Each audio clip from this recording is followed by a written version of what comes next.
guys, how's it going? Welcome back. Many people see CPA as a very difficult and complex process, but it doesn't have to be. In this video, over the next few minutes, I'm going to show you a quick, simple way of actually creating a critical path analysis diagram. So what do critical path analysis diagrams consist of? They consist of the circles, which are called nodes and represent the start and the ends of activities. They are also made up of lines. These lines represent the activities themselves. The label above the line represents the nature of the activity, whereas the number of days, weeks, months, or even years below the line represents the number of days, weeks, months, or years it takes to complete that activity. Let's have a look at a little question then. How do we complete a critical path analysis diagram given all this information? These activities are required in order to build a house. In the first column, you have the activity letter. In the second column, the description of what is actually involved in each activity. In the third column are the preceding activities. These activities need to be completed before the activity in question. And then in the fourth column is the duration. This is the number of weeks each activity actually takes to create. So, every critical path analysis diagram starts with a node, that is the circle. If you'll remember, these circles represent the start and the end of each activity. So first things first, put your circle, divide it in half and then divide the right side of that half in half again. So you have something that looks like this. Then we can see the first activity, activity A, to confirm the exterior design brief. There is no preceding activity, so nothing needs to be done before it, and it takes 3 weeks to complete.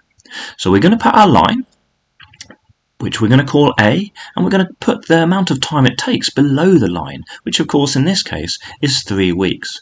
Remember, a node represents the start as well as the end of an activity, so we're going to put that node at the end of activity A.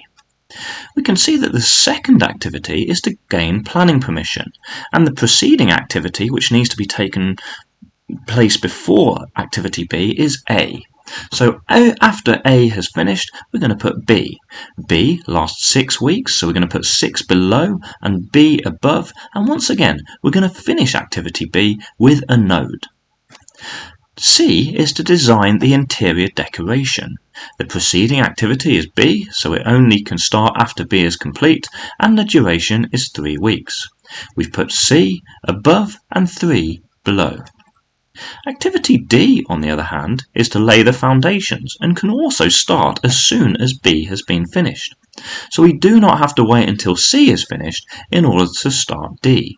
You can see, therefore, that C and D can be taken simultaneously. D takes 2 weeks, so we've put D above the line and 2 below the line. Remember, the lines represent activities, and we have finished D with another node. E, however, to build the framework and the roof, including the insulation, can be started as soon as D has finished, and there's no preceding activities other than D. So we put E and we've put our number of weeks 2 underneath the line. We've next got activity F. F, which is to install the windows and doors, can be done directly after E and takes 1 week. G, which is to install the electrical system, can be done after F, so takes 2 weeks. We've put G above our line and 2 below it. But here comes the tricky part. H can also be done after F, the preceding activity. So, after F, we've started both G and H, and once again, these two are being done simultaneously. I has to be done after C, G, and H are finished. So, we can only start I after C, G, and H. Therefore, decorating the interior and including the plastering takes 3 weeks. We've put I on the top of our line and we've put 3 underneath the line to show the duration.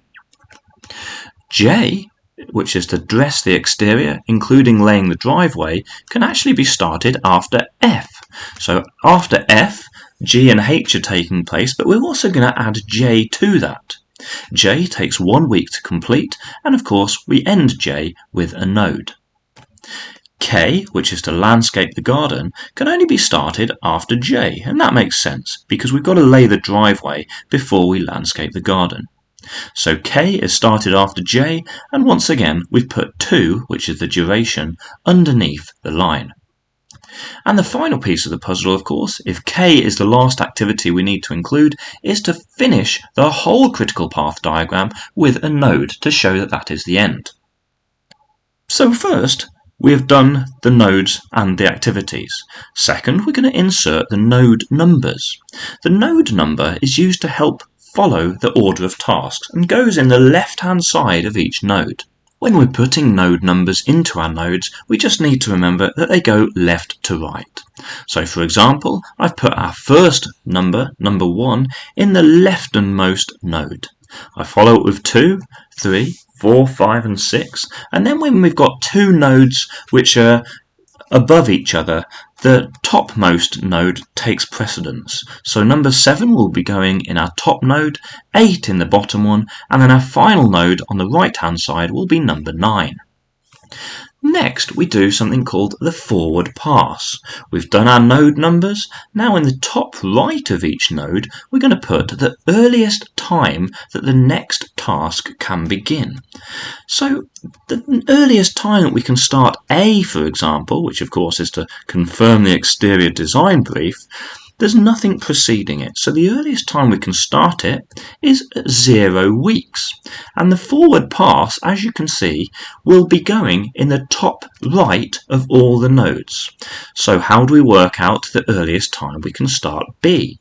We simply take the previous earliest start time of 0 and then add the number of weeks that A takes. So 0 plus 3 would be 3.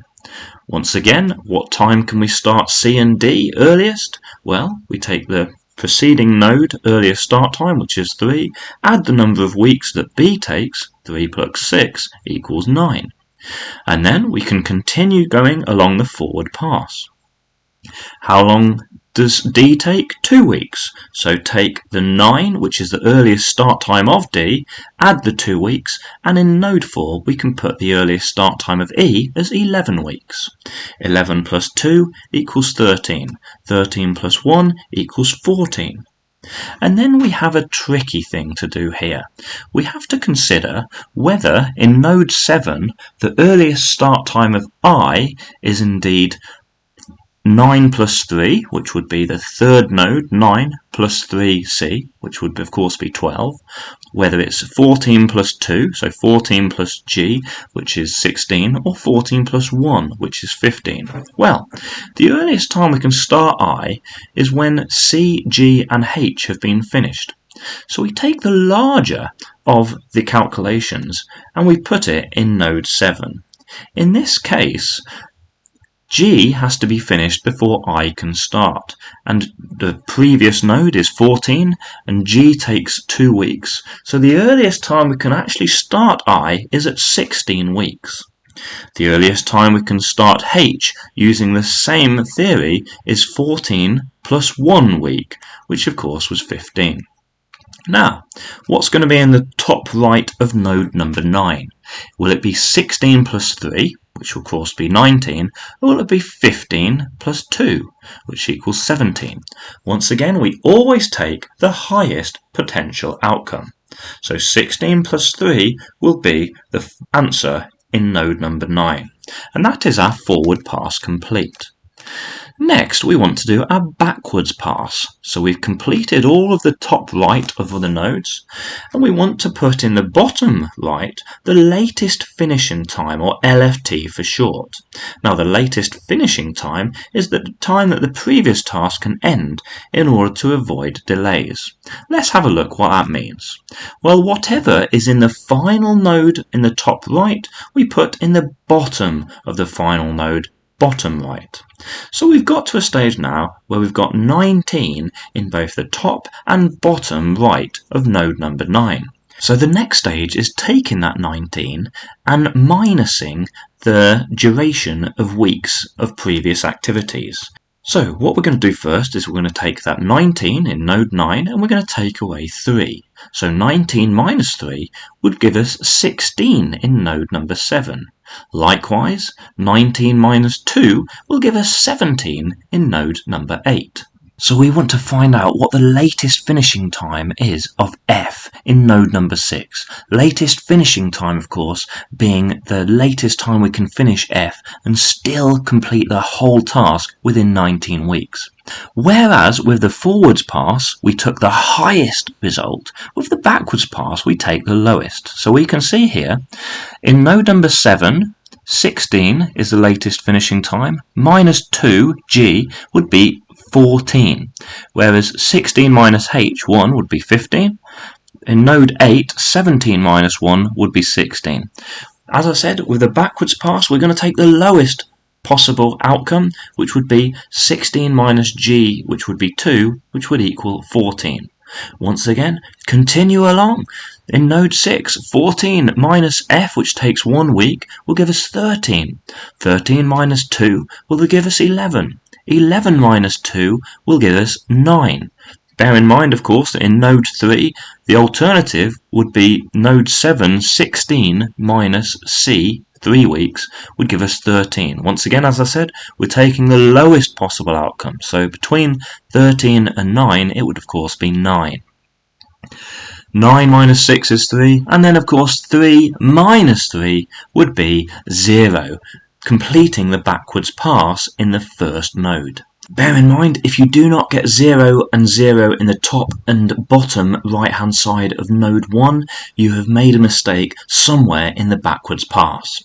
So make sure you remember that when you do your future critical path analysis diagrams.